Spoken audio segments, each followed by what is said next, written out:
Try to get it. In Memphis, nothing comes easy, and that's exactly how we like it. This is a city built on hustle, on heart, on grit. And at Carway, our rides are built the same way. Tough, reliable, ready for the grind. No games, no gimmicks, just Memphis-style service. Real, honest, and built on trust. Where grit meets grind, you meet your next ride. Carway, grit, grind, and Pink Beetles.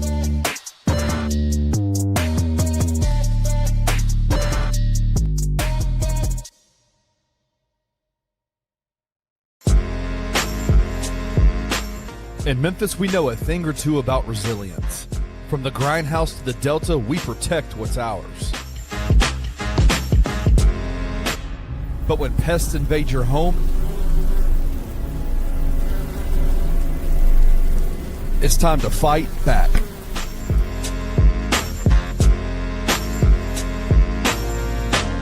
Grade A Pest knows how to handle what crawls, flies, and bites. With local experience and guaranteed results. I'm Reggie with Grade A Pest Control. We service the Memphis metro area. That also includes DeSoto and Fayette County as well. Grade A Pest has the entire Mid-South covered. So if bugs and pests put you to the test, let Grade A solve your problem.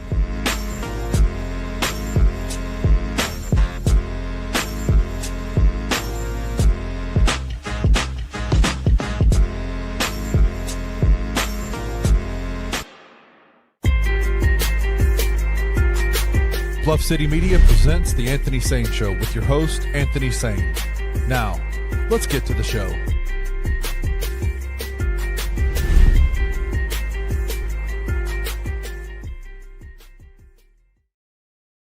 What's going on, everybody? Welcome to the Anthony Sain Show. This is, of course, your host, Anthony Sain. This is not an episode of Grind Season. I know y'all, when y'all saw my guest to my side, you might have thought you were watching an old podcast we did. Had a short run to it, man. It was a great show. The show that got me off the couch. I was not podcasting anywhere at the time. But my guy Jason Smith hit me up. He said, "Man, I got presented an idea. I couldn't think of nobody else to better do it." I said, "Smith, I really don't want to fool with this, man, but you my guy. And if it weren't for Grind Season, you would not be watching me here today on the Anthony Sain Show." My guy Jason Smith joins us now. Hey, we do a lot of shock drops on the people, man. We ain't told nobody who's gonna be on today. We just popped in one of the great orators of Memphis sports media, man. I tell Kenny all the time that this guys that I emulate, it definitely is the great Jason Smith, one of my friends, my brother, my mentor. We about to get in today, man. I'm out here, Jason, in beautiful Whitehaven, Tennessee, man. I look out my window and I see Horn Lake, Mississippi. I call myself living in the suburbs of Horn Lake, Mississippi, a.k.a. Whitehaven, Jason. I think you're out in beautiful Cordova. I think you're in Cordova right now. Yep, right in the middle of Cordova. You were in Cordova, man. But we're about to get it in. We are, of course, brought to you powered by our good friends at FanDuel Sportsbook. They owe the Memphis Grizzlies some money, but they don't owe me a thing, man. Matter of fact, my check hit yesterday, man. That thing went cha-ching from FanDuel, man. I've been giving too much of my money back to them, man, so I got to slow down a little bit with the good people at FanDuel, but they pay me.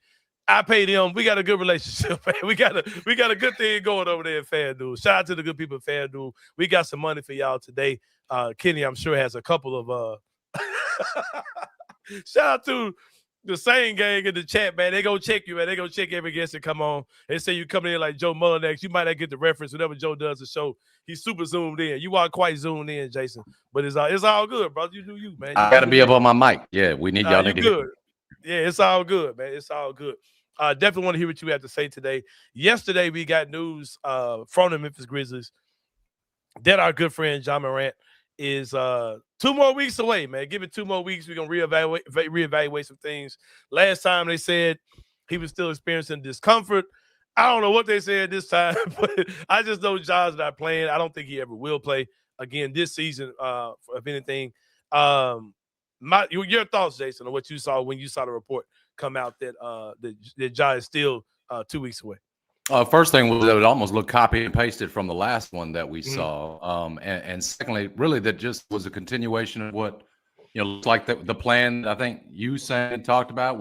I'd certainly expected, talked about it on my show, that, there's no reason to bring Ja Morant back for the second half of the season. And sure, he's got to deal with the injury, and on the surface, you've got to report that to the league. But even if it was getting healthier, my whole phrase has been stick to the scripts, to the plan.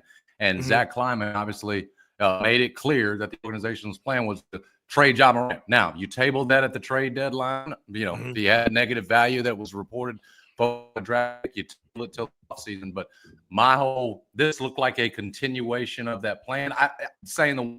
I guess the one thing I'd be interested in, and you and I have talked about this, is sort of where Ja's mind is now.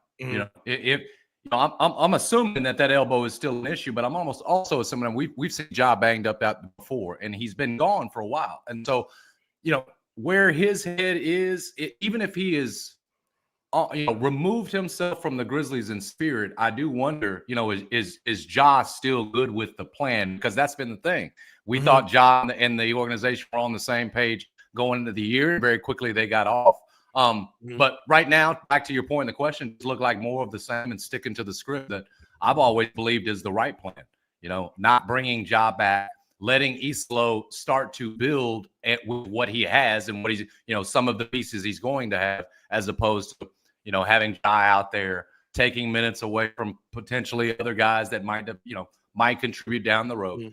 Never was a good to bring back, save for the fans that have consistently gone down and would like to see him out there. So to me, it was the Grizzlies sticking to a plan that I think right now is the right move. Yeah, it's kind of hard to figure out, because as far as body language or off the court distractions, he hasn't said or done anything. And I had my guy Scoop B on last week, and that was something I said I kind of have a problem with. I kind of have a problem with Ja just kind of going along with whatever this is. I think he is legitimately hurt, but I think that even with that, I think if we had a playoff game tomorrow, he'd be playing. If we were battling for a playoff position, he'd probably be out there playing, right? I don't understand why he's not more vocal about this. My guy Jalen Nelson, who's a regular in the comment section, says, ain't no way that man is hurt. I hate to be that guy, but no way this increases or helps his trade value. I think we're past that point, man. I think we've been past that point. I think the whole narrative of get out there and play to increase your trade value, or for them to get him out there to increase his trade value.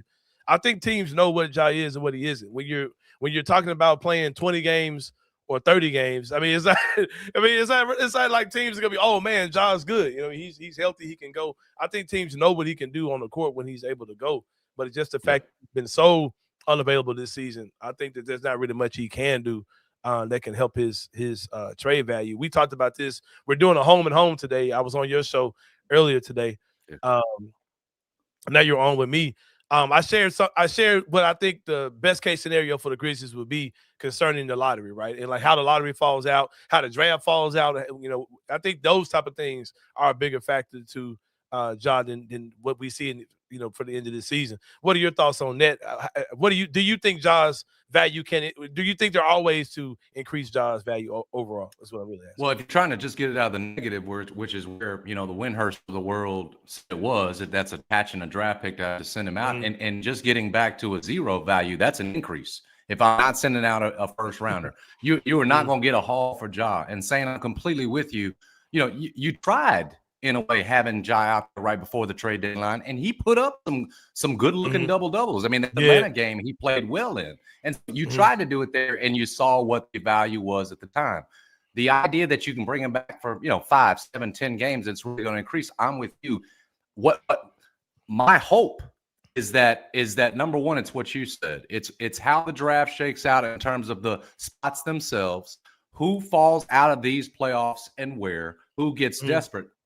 More so than Ja's value changing, perhaps the market changes. Sort of what you touched on today on my show. It's a team getting themselves in a more desperate situation where they feel like they've got to make a move. That can change. And for those reasons, if you get it to a point where you're not sending out that first round, and Zach Kleiman don't want to do that, you don't want to do that. Well, you've increased value. You're not going to increase it, saying to a point where you're getting a Jaren Jackson-like haul. You and I know it's not happening, brother, for Ja Morant. The other thing that I would say is this.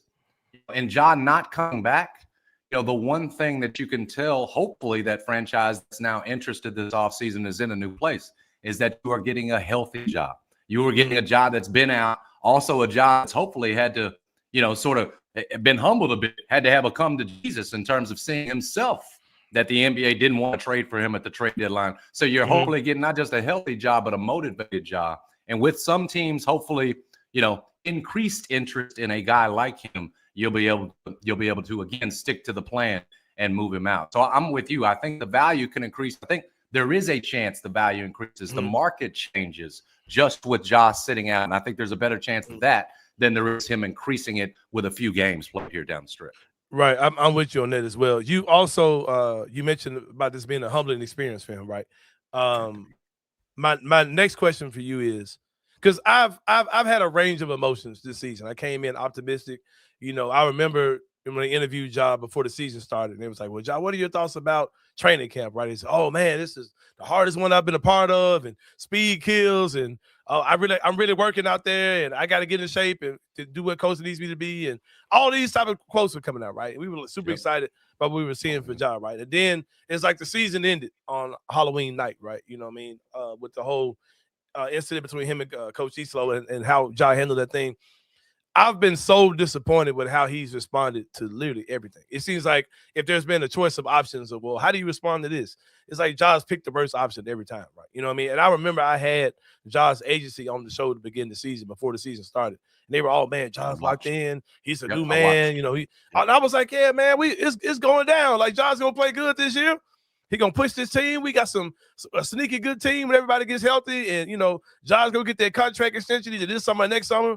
That's part of not having an agency. Those you think those things are already a foregone conclusion, and then it's like Ja has handled literally everything the wrong way, man. And it's like, as somebody who watched him come in as an 18, 19-year-old, and now seeing him transition to a man, I'm just so disappointed on so many levels with just how he's managed things, right? But even with that being said, do you think that he sits there like, man, like, I don't have a Jaren Jackson Jr. I don't have a Desmond Bain. I don't have a Dillon Brooks. I don't have the guys I came into this thing with. But there is some young talent, bro. And Zach Edey, if healthy, might be the best big I've played with since I've been here, right? And I've got like this guy that's like this 3-and-D young athletic guy, Cedric Coward, who knows where to be. I've got all these 6'8", 6'9" guys that can run in the fin. I could, you know what I mean? I've had games where I've had some of my highest assist numbers in my career. I watched Walter Clayton Jr. have a big game, set an assist record with this in this offense. I've seen what's my guy? This is in Utah now. His name is Tony going blank. Good God, man, he went with Jaren. Yeah, went with Jaren. Him and Ja got into it. Good God, man, Vince Williams, right? George, I saw Vince. I saw Vince Williams have a 15, 20 assist game. I've had a 40-point game in 30 minutes. All these type of things, right, that Ja's done. Do you think that he has any regrets on how he's handled things, or there's any way he can say, okay, you know what, man, I really could do my thing with this group of young guys, right? And I can kind of show people that I'm back with guys who can play around my style, and I can get up and down the court. And because I've looked really good when I looked hella good in England, you know what I mean? I looked really good when I had 40 against Philly. I looked good against Atlanta once I started locking in. Do you think there's any chance that there can be that level of reconciliation with Ja, where he sees that, hey, man, I really could be a part of this. Let's fix this over the summer. Don't trade me. I'll figure this out. I'm a new man. On his Temptations type of shit, on his Keep Sweat. Could you see any level of reconciliation between Ja and the Grizzlies? The first thing would have to happen is that right now he's fine with everything, that he doesn't want to play. Because what if Ja right now is healthy enough and did want to go? Grizzlies are saying no, we would stick to the script. That's a scenario I'm presenting. But you wouldn't be on the same page then. And back to the point, we know Ja has thin skin, and my guess saying is probably you're thinking along these lines too. With the back and forth, with Ja probably feeling like this organization hasn't had his back at this point. Remember, he did not get the contract extension. I think he's probably got enough reasons that while that might have come up when he's sitting there on a bench thinking and watching these young guys out there, hey, man, if I was out there, I probably could lead these guys. I think it goes back to now the relationship with the Grizzlies. I really do think you got the real Ja in that first game in Europe. The first one was Germany, right? When Ja was aggrieved, man. Ja was offended, And I know we got a different version of him in London, one that, we haven't talked about. It felt like a come to Jesus had happened with the Grizzlies, with Silver, with Ja, and he was saying more of the right things, pointing to the tattoo. But I think the relationship itself, as thin-skinned as Ja is, he probably feels like, listen, he might have those flashes where he looks at what he could do on these rosters, but he's probably, my guess is, with what's happened now, he's probably done 1 foot already out if he's not, in spirit. Could you fix it? And you said that on my show. Sure, I think cooler heads prevail. My issue would be it seemed fixed going into this season. How patient is Ja willing to be? Keep in mind, we've talked about it over and over again. It's not just teams, younger teams at one point, less successful teams that have passed you by. It's also individual guards and, guys like Halliburton, that passed him, SGA, obviously. But those guys, Ja used to be considered, Anthony Edwards clearly has gone and gone well on past. He's sort of been sitting in the same spot. You're even seeing this where, Trae Young's getting back out there. I know that, we won't see the payoff for Washington till next season. But the more of this regular season that winds on down without Ja Morant, and the more of a non-story he is, my guess is just, again, that he's going to want to. He's already told himself, I'm being moved and I'm ready to move on. I don't know that you get I don't know if you get the truly humbled Ja Morant that really is ready for change in a different professional attitude if it's not a new organization, a new environment. I think that's probably maybe what's needed just in terms of his timeline for him to finally get it. Because again, you'd be dealing with the same people that you were just crossed with. Do we really think he's ready to come back and play kumbaya? That's not Ja. I said it this offseason. I said he's got to be patient. And then right there in game 5, you had the explosion. The interesting thing is this, man, usually, and Fizdale was talking about it, he said he pushed Gasol too hard. And in this league, most of the time it's going to be the coach whose head's rolled. In this instance, the Grizzlies are so invested in Isolo, they're obviously letting the quote-unquote star player, in this case a star player who's been too unavailable and giving them all the reasons. They've chosen the coach. But no, man, I can't see Ja being all in again, saying on what be a team that now the timeline's even further set back. He could be leading a team that's in the wilderness for years. And so I think he's probably in his heart of hearts ready for the change and probably feeling as aggrieved as ever, by this organization. I will say this, it ain't all Ja. The organization made mistakes. You touched on that in terms of the way they brought him up. I think some of this attitude is on the organization, allowing Ja to grow to a point, not holding him accountable enough to where, he can feel some of these ways. But for the most part, you're a grown man. You got to be a professional. By year 7, we're expected to have that guy. We didn't get him. And I'm going to give you another name. We named guys that, kind of got this shit together, or guys who passed Ja. I'm not going to say this guy's passed Ja, but when I say this name, as far as maturity, right? Like guys who we wrote off to be whatever, and now they've gotten their stuff together, and you're seeing the benefits of it. LaMelo Ball, bro. Like, come on. I mean, it makes you grieve to think, man, like all these guys who've like figured it out, man. You know what I mean? LaMelo was a guy who got benched this season. Yeah. Him and the coach, they came up to a rocky start last year. And it looked like that guy was out of here, man. And now he's turning around. That team is playing some really good ball right now. And he's got the ball in his hands. He's the PG on that team. Like, I know you got Con Knipple, and you got all these guys there, but it's like, man, he's still that dude. You know what I mean? And I think Ja is just really blowing these opportunities. And it's just really sad, man, because like you said, because I think that this team, as constructed, with some of the guys we got, if you got Edie healthy, you got, Cedric Howard, you got Jalen Wells, you got, whatever you got, Gigi, all these guys, right? Plus, you're going to get 2 first-round picks, right? You're going to have 2 high, either you're going to have one, top 10 pick, probably a minimum, and another pick is, 16, 17. You add that to this team. If Ja had his head screwed on straight, man, it's going to have been a fun run, even at 27. You look at by the time he's 30, he could be the head of a team that's really good. And it just doesn't feel like he is down for that, man. It feels like he's really blown the opportunity. And no matter what the Grizzlies do, no matter whether they trade him or what, I just think the best course of action for him was to be here and to do his thing. And I think he's really just kind of screwed it up, man. And it just seems like it's so beyond repair. It is really really sad, man, for sure. Well, I mean, just real quick, I mean, his own career contract extensions, he's going to have to get on the floor, whether it was going to be for Memphis or for the next team for this money, to keep coming in the way it has. He's going to have to stay on the floor, or else he's going to be at a point where that value has really come down. So at some point, see, yes, he's going to have to get with a program somewhere and be on the floor. I got my guy. Well, first of all, shout out to my guy Jason Mitchell, who was another one of our groomsmen brothers for my wedding. Shout out to Jason Mitchell in the comments saying, "Okay, I'm going to sound like a job apologist, but with this, but whatever we can agree with is." I'm so thrown off. I'm okay. Okay, I'm gonna sound like a job apologist with this, but whatever we can agree with about what Ja has done for us to get to this point, I get it. It's over. It's done with. But the organization's handling sucks. I don't particularly agree with that. I think that because here's the thing too.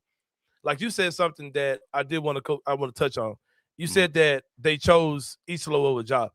This isn't a 1 year thing with Ja. Like this is that right. the availabilities. Things, right. I think that the not just the availability stuff, just the grace that the organization has had for Ja. That didn't just get tested this year. You know what I mean? Right. Like it's been something that's been going on for the last 3 or even 4, right? There are things with Ja even before the gun incident that were going on that they had to deal with Ja. And it's not like, oh, all of a sudden they switched up. It's like, no, they've been on this side this entire time through things that probably no other organization in the league would have dealt with, right? So I think that the in a vacuum, it looks like they chose this rookie coach over Ja. But it's like, no, this is the stuff, the way that Ja's handled several things this year. I think all ended up just being coincidental with them having his rap sheet. Yeah. It's a lot more of that type of stuff. Somebody else said something in the comments. My guy Brown Unboxing says, hold on. That's not the comment I'm looking for. It's not the comment I'm looking for. Yeah. He said, thanks. Shout out to my guy Kenny in the backstage. He says that Jay Crowder and Solomon Hill should have never been traded. They were the ones who would have schooled Ja. So why didn't Jaren turn out like this? It's a Ja thing, man. Like you can't. Yeah, we didn't have those vets on the team when Ja was young like that, but he still has to have the onus of himself, right? Because you had Derrick Rose next to him. Yeah, you had Derrick Rose. Yeah, who better than that?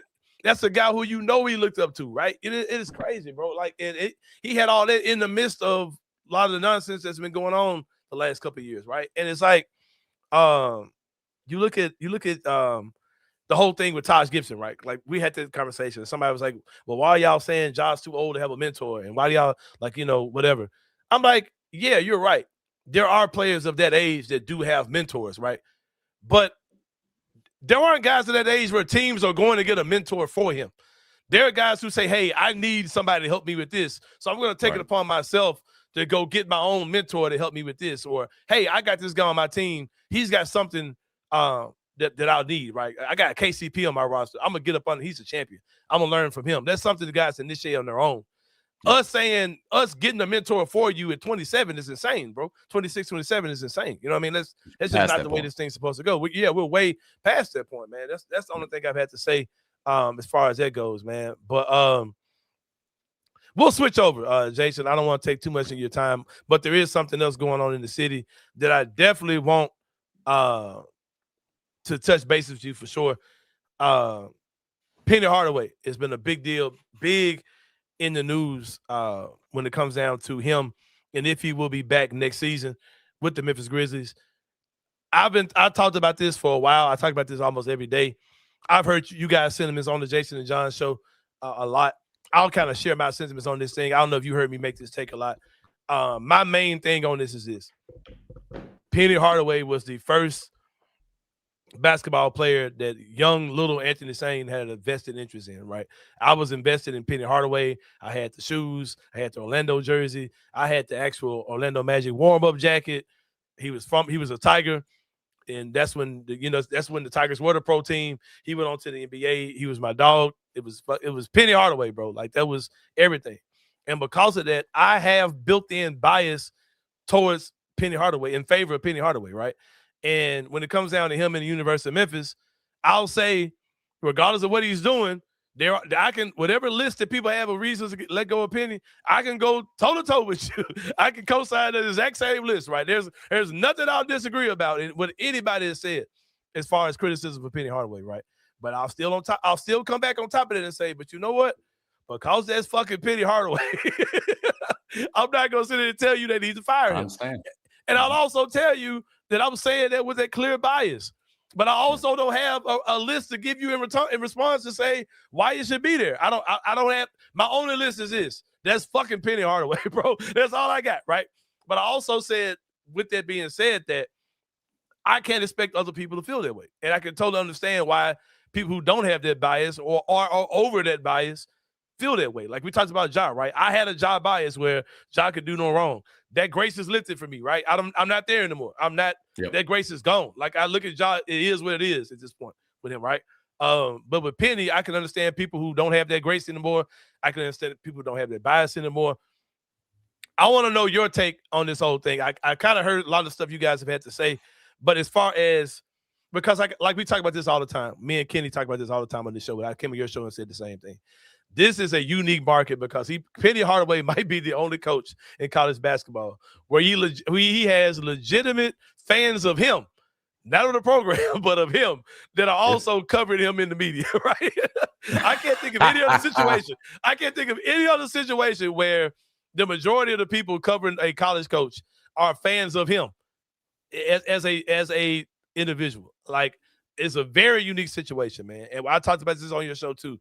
Penny Hardaway coaching Memphis is like asking Batman to be the chief of police of Gotham City. He may be not overqualified, but he may be he might just be too big of a deal to be the coach here, right? Because of who he is.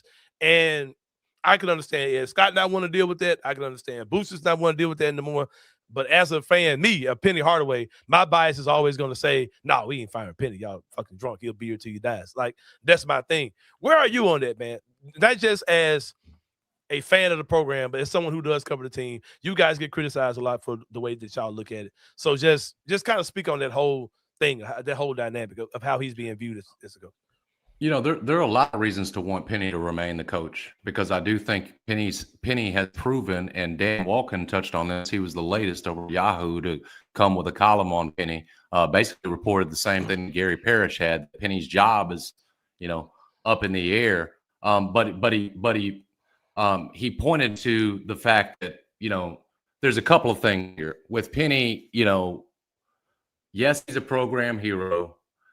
Yes, there have been highs. When you look at the entire body of work, you would say it hasn't met expectations. However, in those highs, going toe-to-toe with Kelvin Sampson when he was in the league last year, getting a 5 seed, had been the first time in years that you'd gotten a seed that high. Had to go back before Josh Pastner back to Cal. You saw a guy who was turning a corner as a coach. Like, what we can't erase history.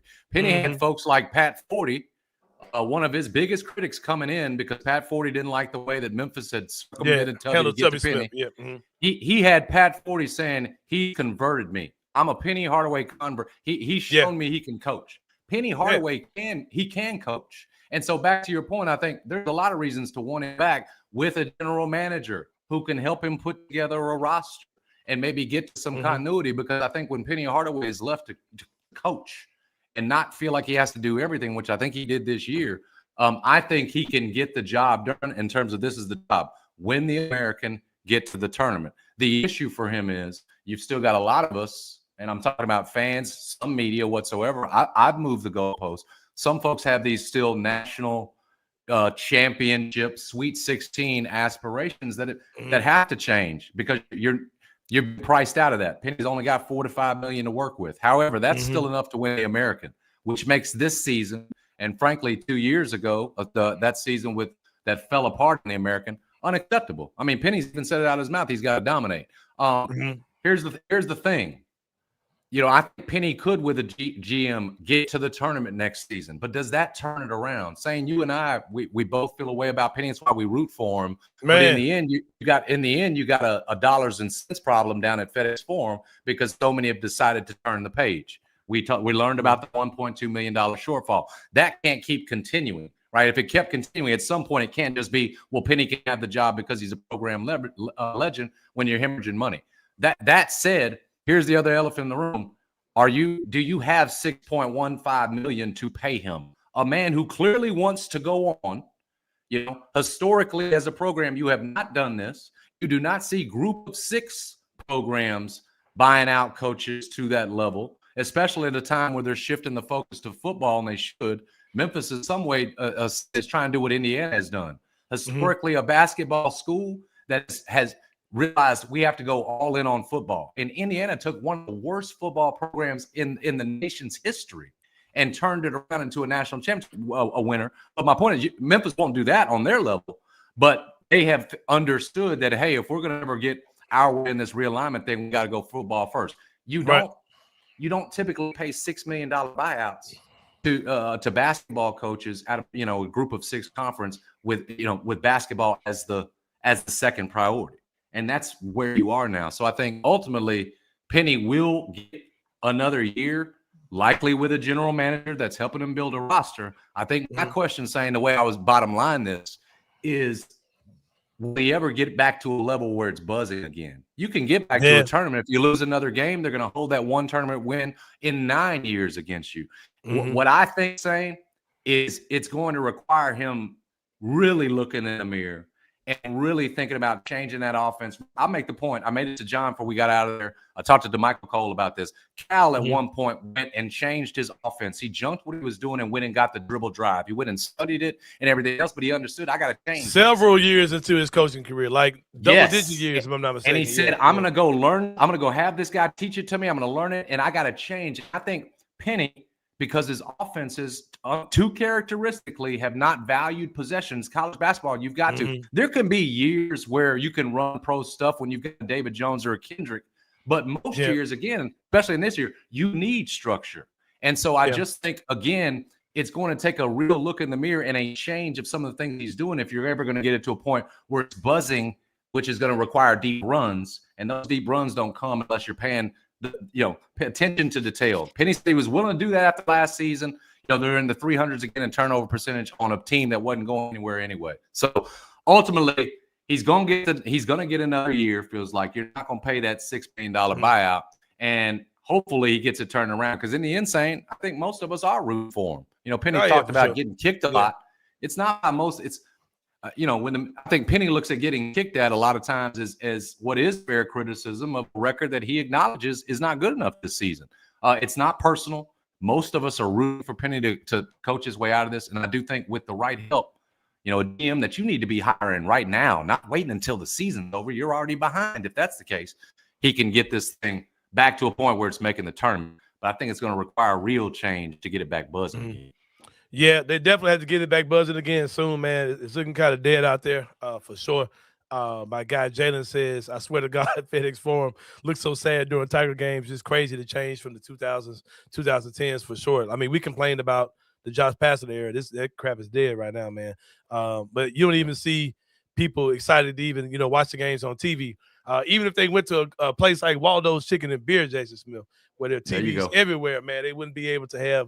You don't even see the buzz at a place like that, man. I know that you were in Waldo's not too long ago celebrating a championship celebration. Yeah, man, I get that right, man.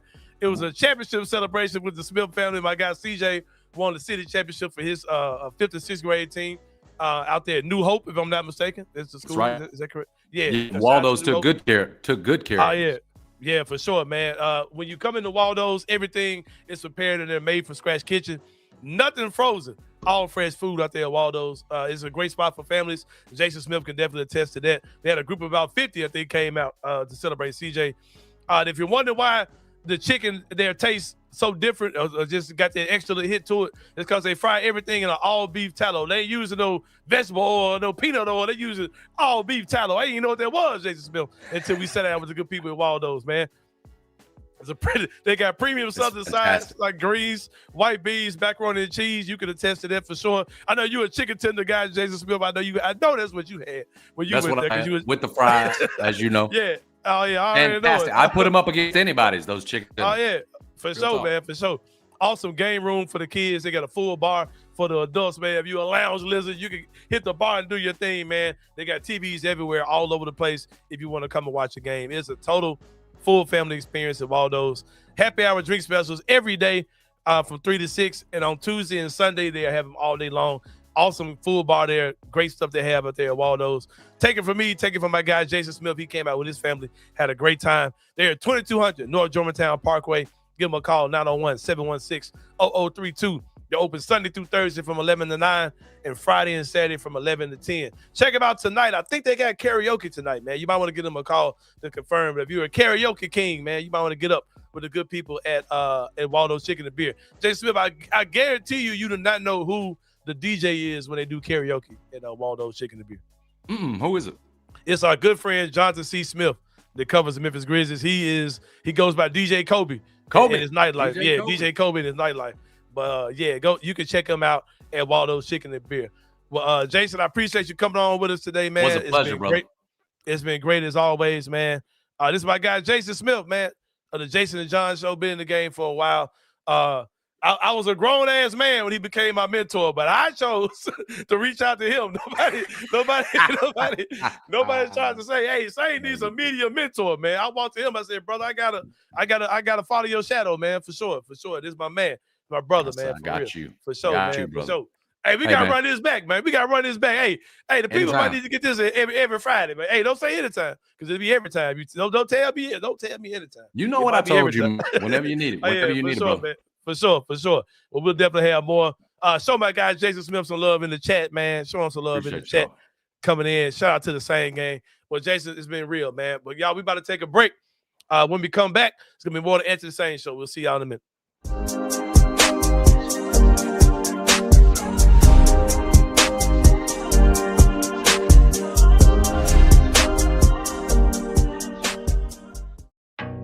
Some dreams don't just come true, they come with 4 paws. At Puppy Dreams, we match loving families with happy, healthy puppies. From playful companions to lifelong best friends, your perfect match is waiting. And with our professional grooming spa, your pup will look as amazing as they feel. Visit Puppy Dreams today and meet the one who's been waiting just for you.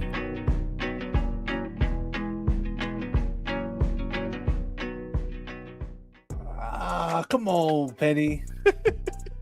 Come on, man. I get what you're trying to say. Yep. But I can't disagree with you more in that sentiment, man. Yeah, it was a tough non-con, no question. It was not as tough as last year's. But it wasn't as, I agree, it wasn't as tough as last year's non-con. And that is not an excuse for what we've seen in the conference. Will Penny be able to look in the mirror and make the changes needed? Those kinds of comments make me think that probably not. I don't like hearing that comment from Penny. That's not what I wanted to hear. Because as I've said many times, I really believe Penny's got to take accountability for what's happened this year. And that comment to me is not doing that. And that doesn't jive well with me. That does not sit well in my stomach. Tune in to Tigers Live with Francis Carlotta, live after every Memphis Tiger basketball game on the Bluff City Media YouTube channel.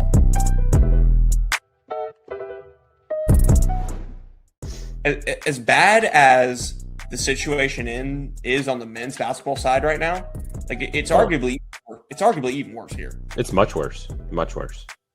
This team is 3rd in revenue sharing on campus. This is something we're well aware of. They have more money than the women's soccer team, who has a storied program. They have more money than the baseball team, and we're in baseball country. I just don't understand what Alex Simmons is doing here. And look, this is it. Like, I don't think it's editorializing to say Alex Simmons won't be here next season. I would be incredibly surprised. It's gotten worse and worse every single season. This year has obviously been the absolute low point for sure. And again, another reason why Penny Hardaway is probably not going is because Memphis is likely going to have to fire Alex Simmons. Yep. Do you really want to be in a place where you're firing both your basketball coaches in 1 year? Probably not if you're Memphis. Tune in to On Beat with BCM live on the Bluff City Media YouTube channel every Wednesday night at 7 p.m. for the most in-depth look into Memphis Tiger athletics. Tired of the same old fast food? The soggy fries, the frozen flavors, the meals that never quite hit right. Head over to Waldo's Chicken and Beer, where everything starts fresh and flavor comes first. Our chicken is fried in rich beef tallow for that bold, old-school crunch you can actually taste. And don't skip the premium homemade southern sides, fresh greens, hearty white beans, and creamy mac and cheese made to complete the meal. Bring your whole family. There's plenty of space to relax. plus a game room the kids will love.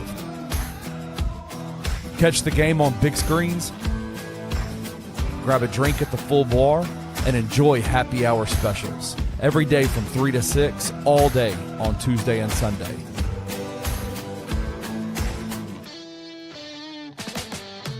Waldo's Chicken and Beer. Real food, real flavor, made from scratch.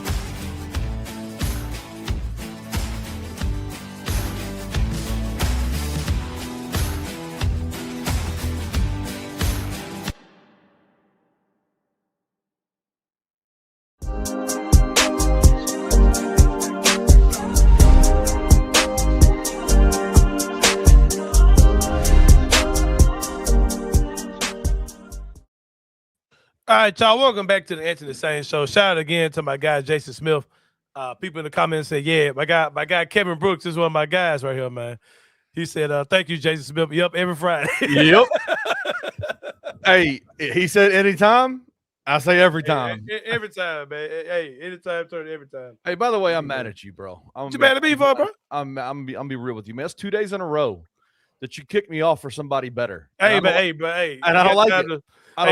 Sometimes you gotta get reminded, man. You might be the owner of the company, man. You're still a producer, man. Hey, man, fall the line, man. Fall the line, man. I feel some kind of way. Bro. How dare you bring Jason Smith on and then make me have to come on after him and try to come on, man. Oh man, you talking about one of the great man. You can tell. You can ask Jason to talk about anything, man. It sounds like you just getting just whatever. He's just an awesome speaker, bro. Like he's just an awesome orator for sure. It's the voice. It's the voice. It's the communication. The delivery. Yeah. It's just the way he does his thing is off the chain, bro. Like I don't know what this means, but apparently I'm a. Is that a what's a? That's a good thing. Is that a Voltron is bam bam. Da-da. I've been getting me and Wayno a nerves, bro. Voltron, the cartoon, man. Bam, bam, bam, bam, bam. Bro, I liked girls when I was a kid, man. I did too, bro. Hey, the fact that I know about Voltron, why I got so many, I had so many over my day, man. Oh, is that the key to success? That's why I'm when it comes down to bodies, my damn Thanos had it, man. I ain't lost my thing. Yeah, man. Yeah, but come on, man. Yeah, bro. Form. What did he say? Form, feet and arms. Form. What did he say? Something and body. And I'll form the head. They put the claws together. Bro, I don't know about this shit, bro. Anthony Sain is completely nerding out right now. That's crazy. That shit just get out, bro. Yeah, bro. That shit just be hard, bro. You know what? Voltron? Nah, hell no. I watched Larry Bird, man. What are you talking about? Hey, it's crazy because like a lot of the stuff that you would see in them old shows, they could not do that shit again in 2026, bro. Because I want to say because they had somebody representing every culture except for black, of course. Right. But I want to say it was a Asian girl. The perfect white guy is always the leader, right? The perfect white guy is always the leader. Yeah. It was like a fat dude that was like it was like a fat white guy that was was he kind of sloppy? A little. It was sloppy? like I want to say the yellow cat was. I want to say the yellow cat was Asian, of course. The car Voltron was cool, but the lion Voltron was the best. Yeah, bro. That shit was fire, bro. But I want to say the green lion was a girl. Let me go look it up, man. Y'all about to take me all the way back, bro. That shit was so cold, bro.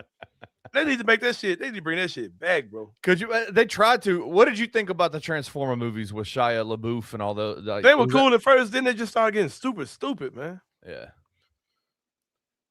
Yeah. Okay. Here's the OG cast. No, it's not. It's not the OG cast. Because they brought it back and they turned one girl black when they redid it. Oh man! And I'm sure there was my Voltrons are white. No, it was no. I want to say she replaced somebody that was Asian, maybe. Okay, the original cast right here. Of course, you had the perfect white guy. Then you had the white guy that was a dick. Then you had like the little nerd girl. It wasn't no Asian. It was all white kids. My bad. I had it totally wrong. I thought for sure it was. I think I'm thinking Power Rangers or some shit. Man, Voltron was the shit, bro. Look at that shit, bro. Crazy. Man, that shit was the shit, bro. Voltron used to have that shit for your ass too, boy. Bring back Thundercats. Thundercats, all that shit, bro. That shit was cold, bro. I'm not a Silverhawks guy. I have zero memory of that show. Even as a little kid, when I would hear people talking about that, I had no clue what they were talking about. Like I think I remember, but I don't think I ever saw it. Yeah. I literally have never seen this. I don't know what you're talking about. Any of these things. I don't know. How, bro? I don't know. Hey, you know why you didn't watch that shit? You know your parents thought that shit had demons in it, bro. Exactly. Your parents thought that shit was the devil, bro. I was watching the Christian version of whatever that was. Yeah, you were watching Vegetarian. I was watching McGee and Me. If you're a real one, you know McGee and Me. I have no clue what you talking about. Man, my dad used to ban us from having dice in our board games, bro. Hell yeah, that man said Brave Star. That was the shit right there, bro. Because Brave Star was like an Indian, and his toys were big. Like he didn't have like the little smaller toys. He had a big ass toy, like big as a Barbie doll. And if you was a freaky little dude like me, Brave Star was fucking the shit out of a goddamn Barbie. Man, you freaky, bro. I will say, I think probably one of the reasons my parents didn't let me watch that stuff is I have a very distinct memory of when I was like 3 years old. I walked into the bathroom with where my sister was, and I had a big old bat, and I said, what's the He-Man phrase? I have the power. I have the power, yeah. I have the power, and I just smacked her around with a bat for a while when I was. Yeah, I'm sure your mom and them heard that. Who's got the power? The power of what? The power of Jesus. Jesus. Your mama cast that demon out the house immediately, bro. But yeah, I remember I had the neighbors used to keep me. Exactly. I was watching all the Little House on the Prairie. Yeah. Was it? Yep. I had the neighbors used to keep me, and they had a daughter that was probably a teenager. Yeah, because she was like my brother's age. She was a teenager when I was a little kid. Yeah. And so she used to keep me, right? And she had Barbie dolls. I got that Brave Star. I said, I can't wait till I go to their house again. Brave Star, for the fuck the shit out of Barbie when I bring that bug down there. For the bring my Brave Star. So you've been a freak for a minute. Oh, man, I need counseling, bro. I ain't gonna hold you, bro. I said, oh yeah, Brave Star for the tear ass up. So making my whole point, bro. Yeah, Barbie, dude, bro. Barbie and Brave Star, big Indian dude. Excuse me, a Native American dude. Tearing Barbie ass up. Alien Native American tearing that ass up. And it was so crazy about it because Brave Star was like an idiot. Like he was an alien. Didn't happen on Earth, I don't think. Because he was like an android or some shit out there. I don't know, man, but anyway, yeah. Yeah, man. I couldn't build a Rubik's Cube, but I could put them 32 cars together to make Voltron. Yeah, man. Voltron was the shit, bro. Hey, go back and watch Voltron right now on YouTube. You'll be like, oh, yeah, this cool. Because the kids look super cool. Like they had like these like form-fitting costumes on. They were like, had the pop collar and that shit. That shit was cold, bro. He said Pound Town. Yeah, tear their ass up. Hit their ass over that goddamn pink beetle. Goddamn, tear their ass up. Barbie's Pink Beetle? Yeah. Matter of fact, Brave Star for taking that ass to Carway, bro. You can get you a quality used car, man. Financing is available, man. Bad credit. I officially quit. I quit, no bro. No problem, man. Carway the right way is more than just a slogan. It's more than just a website. It's what they live by, man. Check them out, 6154 Summer Avenue. Give them a call, man. 901-440-8251. Got a full inventory of used cars, man. You might get you a pink Beetle. You might be a Barbie girl living in a Barbie world, man. Where's Brave Star? From Brave Star. Tear that ass up. But yeah, man, if that's the case, man, you can get you a pink Beetle. At Carway as well. They're the only place you can get one is this Carway, man, to get the pink Beetle from, man. For sure. You can't find no other place to get a pink Beetle. Ask for my guy Jason. Ask for my guy Mike. Ask for my guy Taylor. They will get you in the game, man. Be like Scottie Pippen Jr. Be like Zaire Williams. Be like me and get a car from Carway, but do not be like Brave Star tearing Barbie ass up over across the top of one of those pink Beetles with the top down. Head up, top down with a brain out. Carway, man. You know for a fact for Halloween next year, me and Tracy, I'm dressing up as Brave Star. Brave Star. Pink Barbie. Riding the pink Beetle. Tell Carway let me borrow one for the night. Let me borrow one of them, please. Reenact that joint, man. Hey, man, there was a lot of y'all see the thing where it's like they said that Disney had a lot of like innuendo and that shit. You see Yes, that's why I couldn't watch that shit real too, bro. I couldn't watch Disney because of that. Yeah, man, that shit was so obvious too, bro. And I want to say Brave Star had this big ass gun he used to pull out too, bro. They came in this big ass rifle he used to have too. Man, Bravestar was the shit, bro. Man, Bravestar. I mean, all this shit was cold. Thundercats, Bravestar, Voltron, He-Man, of course. That was my shit, bro. Yeah, I used to be on that shit hard. But yeah, man. But yeah, it's time for the 3-pointer, man. We were talking about three things going on. Hey, kid is watching Leave the Beaver. Hey, the color when they infuse the color into their joint. Funnily enough, I was a Nick and Knight watching motherfucker though, bro. Hey. I used to watch all that shit. Hell yeah. Guess what show was a staple in my home as a kid? Was it the fucking Cosby Show, bro? Hell yeah, bro. What you saying? And then Bill Cosby turns out to be that guy. Yeah, for sure. Hey man, Bill Cosby trying to buy Channel 5, man. Trying to buy NBC, bro. Yeah, his gun was called 3030. Yeah, man.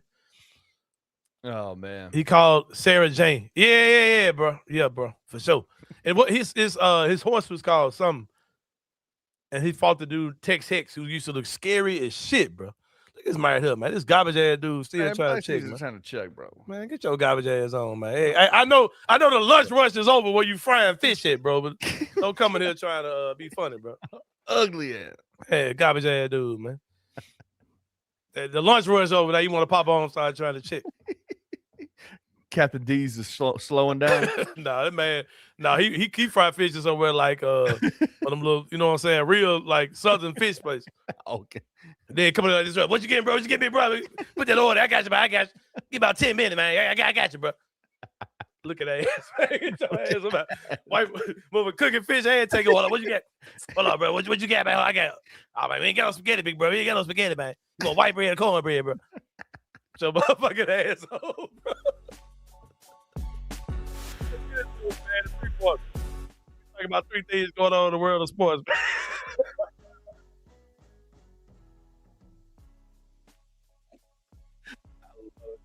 He's a catfish cabin.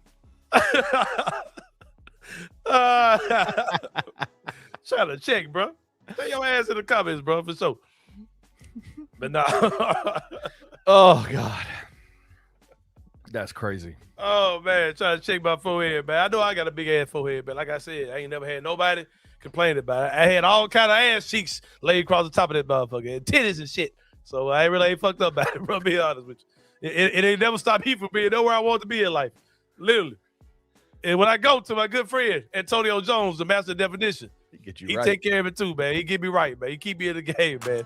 What you probably do too, Black Caesar, because anybody got their head back like this, they hiding something terrible. They hiding something bad. Yeah, they hiding something terrible. And in the picture like this right here, man, it's a bad situation going on. Hiding the razor burn up underneath here, man. Do it, yeah. Then he got one of them forehead like he's trying to pop out. Little unicorn shit going on with this shit, man. But give it the guy, Antonio Jones, man, the master definition.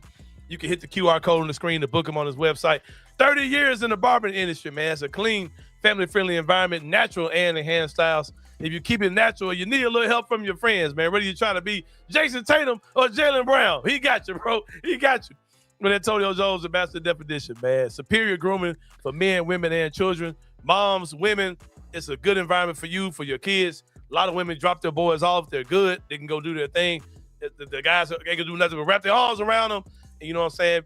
Some good dads in there, man. Everything's cool with Antonio Jones, the master definition. Be like my guys, man. My guy Himsey, I know he's been in there already for the comments. If you got with Antonio Jones, man, drop it in the comments if you got with him. Definitely want to give you a shout out for that. But he is the master of definition. Book him today, man. And when you tell him you heard about him on the Sain show, he's going to show you some love on your first visit, man. He also has free snacks, free water and juice for people who is complimentary for everybody who comes out. Yeah. Ask him about his VIP packages, man. We can give you a customized barbering experience based on, whatever you like for it to be, pretty much, man. He'll get you squared away with my guy Antonio Jones, the master of definition. Now, finally, it's time for the 3-pointer. We're talking about three things going on in the world of sports, man. Let's get to it. All right, we got some more Penny conversation that we need to have. I have a video I want to show you, and it's from the press conference last night. Penny talking kind of crazy. Bluff City Media's very own Roman Cleary asked him basically, how are you dealing with the idea that last year you won against USF to win the regular season, and this year You're fighting to stay in the conference tournament to get into the conference tournament, and having such a lack of success. And this was Penny Hardaway's comment. I process it a couple different ways because I'm in reality. When you play a tough non-conference, I don't think any other team in the history of Memphis has played the non-conference like us, right? So at any given time, any injuries, any bad games, you can lose to all those P4 teams. We understand that because we're trying to put ourselves in position for an automatic bid. So we're not afraid to play anybody, anytime, anywhere. I don't think every coach has done that. I think there's a couple games that are really hard. So if I wanted 20 wins every year, I'd just play a cupcake schedule. But I've had 20 wins every year with playing a hard-ass schedule. So with the negatives that come along with that, that's just a part of the process this year. We finally got caught with non-conference beating us up, and then we got in the conference and didn't take care of business. It's a one-off, and for me, there are no excuses, man. I got to do better. The team has to do better if we want to get to the tournament, and we just got to keep fighting. There are no excuses for me. I respect everybody's opinion, but for me, I'm just going to keep fighting. But all of these historical things that are happening negatively about what the record has been has never, ever played the schedule that we played. I just read a text from Rusty Whitten just then. Gary Parrish was talking about if you are a Penny Hardaway defender, just keep it simple, man. Just say it's Penny, bro. You can't fire him. That's what I said with Jason Smith, right? I'm gonna say the same thing with Penny, man. Not even talking about getting fired or whatever. It's like Penny just be saying too much, bro. It's like when Roman acts like, yeah, man, shit sucks, bro. Like, yeah, it sucks, man. What a difference a year make, right? And then move on. Like, try to make any excuse. You sound crazy as hell, Penny. Like nothing about your non-conference schedule justifies you being in 10th place in America, bro. Like literally nothing. Literally nothing, man. It's like two different seasons. Like nothing that happened at the beginning of the season. Okay, a couple years ago, 2024, right? Right. That team looked really good in the non-con, right? And they tailed off. And they funked it off, and they didn't make the tournament, right? So they have nothing to do with each other. Yeah, it would have helped if you would have had a good non-conference roster, a non-conference schedule, but you're ass in the conference, bro. Like, Penny, you ain't helping yourself, man. Just be quiet, man. Just be like, yeah, Roman, it sucked, Roman. It's been a hard year, man. Hopefully we, hopefully we can finish this thing out strong. But USF, all credit to USF. And then we just move on, man. Like, why are you talking about? Why are you trying to give credit to stuff about? We played like, bro. All right, Penny. Like, come on, bro. Just stop, bro. Yeah, it's just tough. Stop. You said something that I really want to talk about. You put something on Twitter, and because there were reports from Gary Parrish saying that there's a lot of pressure on Penny these last 2 games of the season, and he may be playing for his coaching career or something like that. I might be paraphrasing or just wrong. I may be totally wrong. But you came out and said that there's no back to that. So speak on what you shared on Twitter yesterday. Yeah, and listen, I say this with all respect to Gary Parrish. That man's an OG in this thing too. Like he's been covering Memphis Tiger basketball since I was in college. So like I'm not trying to refute what he's saying, but my response to the idea that he put out was that Penny Hardaway is playing for his career as a coach at University of Memphis with these last 2 games. These last 2 games have a very distinct impact on whether or not he continues to coach past this year. And my response to that is just intellectually, as a guy who understands how athletic departments work, that is absurd to say. Like there is no truth to the fact that if Penny Hardaway won both of these games, he's definitely coming back. And if he lost both of these games, he's definitely getting his job taken from him. Like that is just not the way that a competent athletic department works. But what I will say is that statement, me saying that, has nothing to do, Anthony, with whether or not Penny Hardaway is going to be the coach next year. Like I don't think like it is, that decision is based on much larger conversations that have to happen about the health and the wealth of the program moving forward. And so do I think that a decision has been made on whether or not Penny Hardaway is going to be the head coach? I couldn't tell you that, outside of the fact that I do firmly believe that Penny Hardaway will be back next year. I don't have any inside source saying that. I don't have anything like that. Just saying, I think he's going to be back next year. And I think without a shadow of a doubt, from everything that I've heard and read, they're interviewing GMs as we speak to come on board with Penny Hardaway. That would be a huge help to him as a head coach. But I just think it's crazy to say that two game at the end of a really bad season, 2 games at the end of a really bad season dictate anything about what Penny Hardaway's future at Memphis is like. I think that's crazy to say. Yeah, I thought that was kind of a wild stretch. I didn't really understand. And now if he's trying to say that it's that the decision hasn't been made yet, then that's a good point to be taken. But these last 2 games have nothing to do with it, right? Yeah. Like they have nothing to do with it. And it's going to be a hard decision to make, man. I mean, you're talking about, firing an icon if that's what the decision you're going to make, right? And whether if you're doing the buyout or whatever, there's going to be a cost. If you're bringing in a new coach, you're probably going to have to buy him out, whatever his situation is, and pay his salary. So you're looking at a lot of money you could be spending. So it will definitely be a hard decision for the University of Memphis. Kind of like if you had to buy a puppy, Kenny Stubblefield, from Puppy Dreams, because I'm not a puppy guy, man, but I damn near am one. Just from my one time I visited. They're out there on Germantown Parkway, 1740 North Germantown Parkway. They're open Monday through Saturday, 10 to 7 p.m. PuppyDreamsMemphis.com is the website. But don't visit the website. You can visit the website, but you got to make sure you pull up in person, man. You got to check out their recently remodeled showroom where there are actual puppies on display that you can go in. You can touch on them, Kenny. You can feel on them. You can cuddle with them, man. You can do whatever the hell y'all ass do with dogs, man. You can do all of that in Puppy Dreams, man. You can spend those intimate moments with the dog before you decide to make your purchase. They also have a full-service grooming salon inside for, I think, even for animals that you did not purchase for them, right? I want to say you can just bring in your everyday dog, and they have grooming services, if I'm not mistaken. Every animal, every puppy that you purchase has a 1-year warranty. Financing is available, man. You might get in your feelings, but you ain't ready to drop off what it costs to get one of these USDA certified puppies, man. But you got financing. You can put payments on your dog, man. You can put payments on your pup for sure, man. And like I said, all puppies come from USDA certified breeders, man. I cannot think of a better place to add that new addition to your family, man, other than Puppy Dreams, because puppies make life better, Kenny Stubblefield, for sure.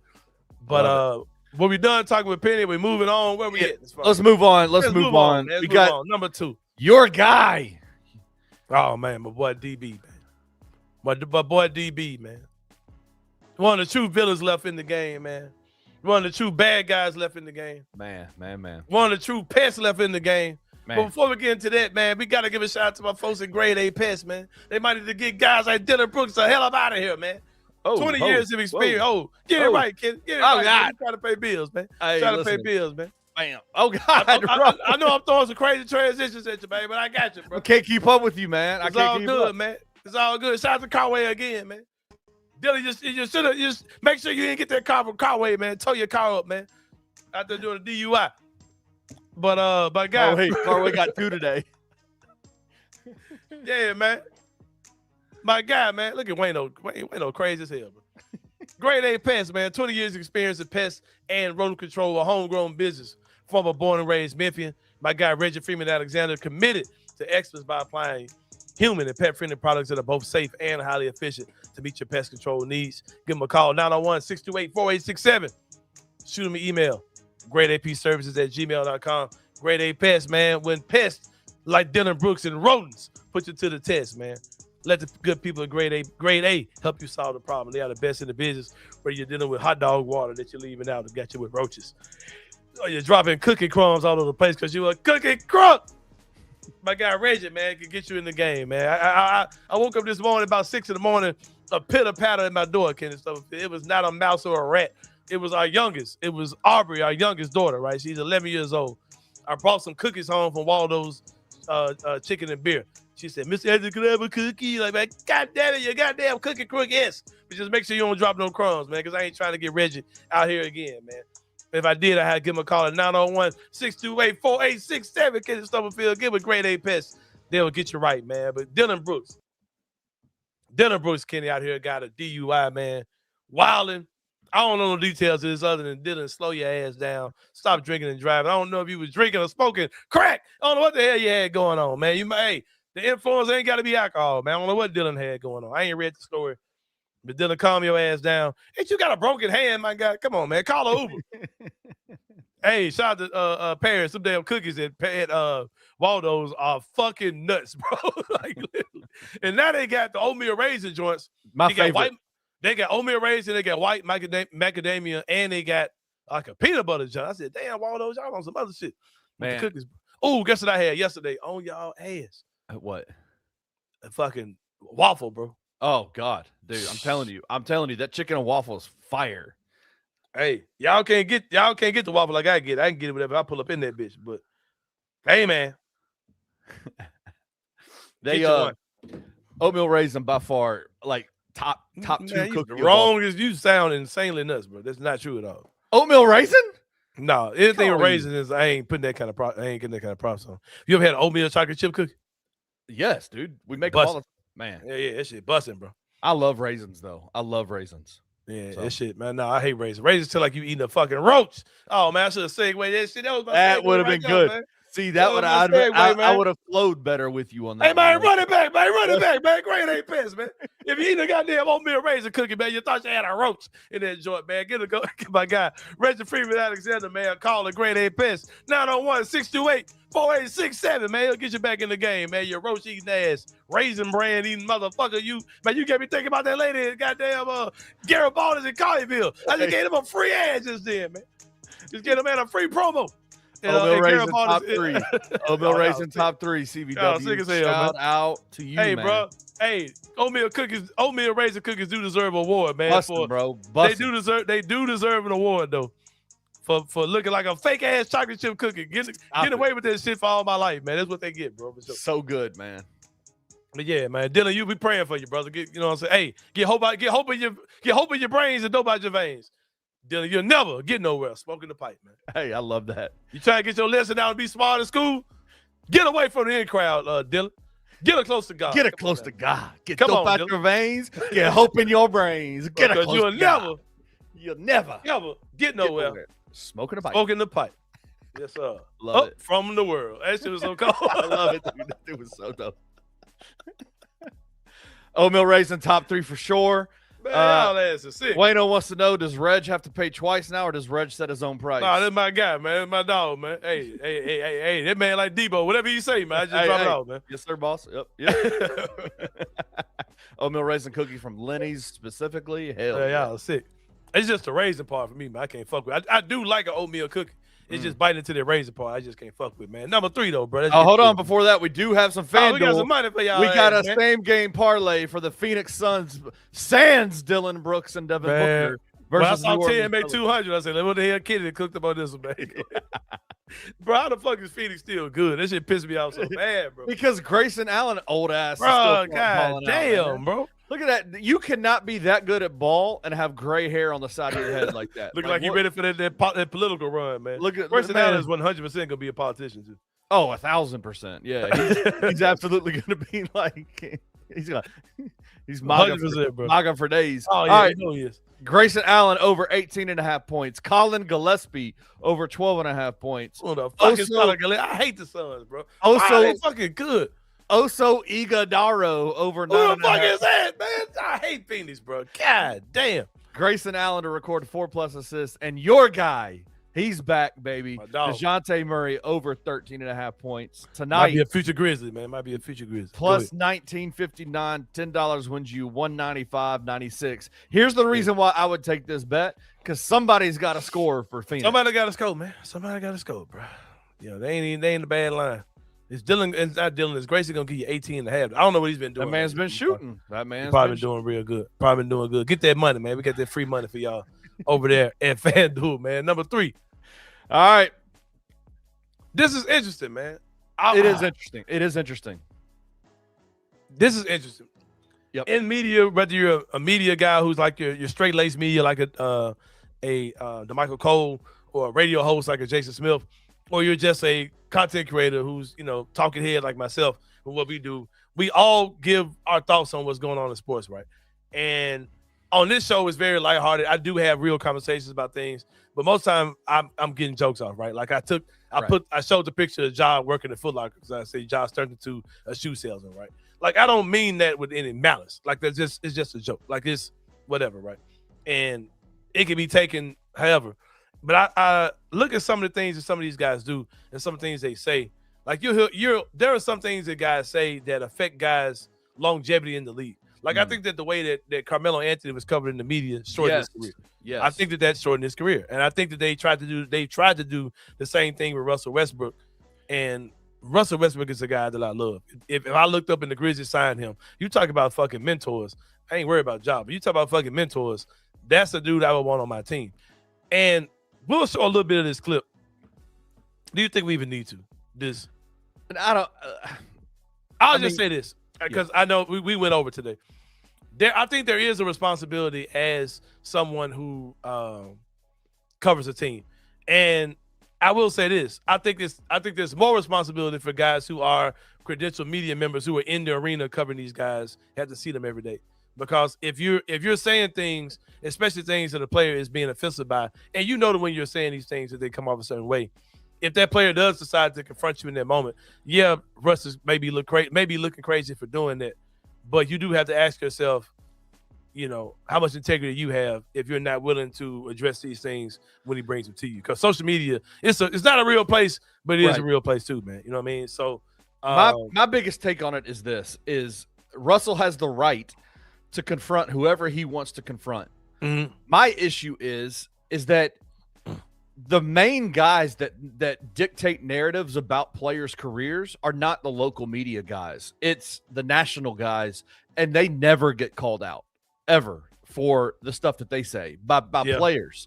Like local content creators, local podcasters, those kind of other media entities, other national brands will say something. But players, you never hear a player going at outside of LeBron James, going at Stephen A. Smith or going at Kendrick Perkins or going at whoever it may be, or Nick Wright at Fox. Like you never hear them. Skip Bayless. I mean, you heard when Skip would go crazy, you would hear players go off on him. Yeah. But that to me is where I'm like, you have every right to say what you want. I would say to the local media guys, it was so uncomfortable to me to hear those guys responding to Russell in that press conference, because I'm like, guys, man up. Like, communicate with them. I'm not saying go back at them in a negative way, but stand up for your reporting. Stand up for what you're saying. Yeah. Like, and then the guy was like, I'll talk about this on the podcast tonight. Like, no, man, you could. Oh, that's wild. Yeah, you could have said what you had to say. You know what I mean? Like, and he gave you the opportunity. I thought Russell actually was real. Like he started off like kind of a blitzkrieg type of attack with those guys. He ain't really get crazy with dude. But then by the end of it was cool. Like it was a really good conversation, I thought. But yeah. I'm always will be a Russell Westbrook fan. Yeah. Like my guy Himsey said, he never cheated the game, man. Like he's one of those guys. I would love to hear him talk after he's done. I would love to hear Russell Westbrook on some podcasts and just share his thoughts on a lot of stuff, man. Like, he's a guy who he felt the way when KD left. He felt the way about that, man. And I would love to hear him really talk about, that and all that stuff, man, for sure. Well, Kenny, we're going to call it a day, man. I'm about to get ready to take Gabe out to get something to eat. Me and my beautiful wife are going out, checking out the comedy show at the Landon Center tonight. Oh, the We the Ones comedy tour. Who's coming to that? Who's on that? It's Mike Epps, my guy Mojo Brooks. Oh, wow. What's the kid's name? Oh, man, what's that kid's name, bro? He was on Wild 'N Out. He's from Atlanta. His wife passed away. Oh God. He's on 85 South. Yeah. Fuck, man. What is his name? Y'all know who I'm talking about, bro. Y'all know who I'm talking about, man. Is he not doing 85 South anymore? Or is he just doing this on his own? I think he's just part of this tour as well. But yeah, I'm there for Mike Epps and Mojo. I'm a huge Mojo Brooks fan. I think that dude's fucking hilarious, bro. But I'll be in that joint. DC Youngfly, yeah, he's part of it too. Yes. A couple other guys I heard of too, but it's gonna be off the chain. Me and my baby about to have a good time, man. About to have a good goddamn time. That will be fun. Are you gonna go see Cat when he comes into town? He's in town tonight. They're both in town the same day, which is crazy. Well, I want to say Cat Williams is in town tonight, yeah, because he's in FedEx Forum. Man, I would go see Cat if I could, man. I love Cat Williams. I'm good. I'm not the biggest Cat Williams fan, man. What? No, I Dude, couldn't his do early stuff is the funniest shit I've ever heard in my entire life. it. Yeah, he's cool, man, but I think Cat's kind of full of shit. Like when he did the thing with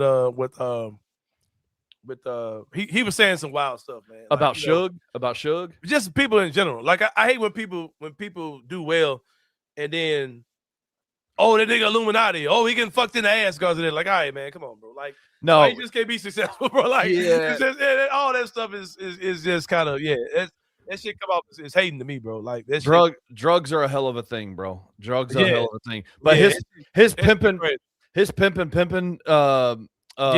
early special Pep, but all that. most fire. All Dude, that, man, good stuff. But I like a lot of these new cats who coming up, man. So I think we're gonna have a great time tonight at the Landon Center, man. It's not an ad, but it could be. I should have reached out to them about getting somebody on the show, man. Damn, that should have been hard. shit, if we had Mike Epps on the show, That should have been crazy. They could have gave me, man, Mike Steps. what about Whoever, Mojo, man. Mojo DC Young Fly on the show? If Mojo's on that bitch, that should have been live, bro. Hey, but it's all good, man. For Kenny Stubblefield, this Anthony Sain. Shout out to my guy Jason Smith, man, in the comments. Now, I don't want to hear it right here, man. If you want Jason Smith on the show every Friday, go to the other joint after this is over with. Go to them comments and throw it in there, man. If you We want need at least 15 yeses to get Jason. we Smith need 1,000, we need a million yeses, man. Hey, I'm watching I hate when I do this. I'm watching fucking I Show Speed, man, playing a fucking video game, playing Resident Evil. And he did an 11-hour stream where he played the game from beginning to end and beat the game. Like, bro, when did you start? Like, how did you dedicate 11 hours of your day to this? Like, did you start early in the morning and you wrap up at night? Like, what is this, bro? That man made gazillion dollars doing that. Yes, and people were dropping like $200 super chats and If some, $500 super. I'm like, what the fuck, bro? all right, here's what we're gonna do. We're gonna do a live show one day with Anthony, starting early in the morning, All day. and he's gonna all play a day. video game. He's gonna play a full season of 2K live streamed, and we'll see how it does. Y'all got to give super chats to make it worth his while. Hey, bro. Hey, we gotta have about 20,000 in the super chat, bro. For real. Hey, matter of fact, bro, y'all want to show money, man? I need 10,000 in the super chat tonight, man. Hey, you gotta hit. That shit, the mom be saying that shit. It happened, though, bro. Like, It what happens. the fuck? It happens. Yeah, that man. shit crazy, bro. We live in a crazy ass time, man. But for Kenny Stubblefield, it's Anthony Sain. Shout out to my guy Jason Smith. We'll see y'all Monday, man, and we out. Thank you for listening to the Anthony Sain Show. If you enjoyed this episode, leave a rating and a review wherever you download your podcasts. Also, like and subscribe to the Bluff City Media YouTube page. We'll see you back here next time.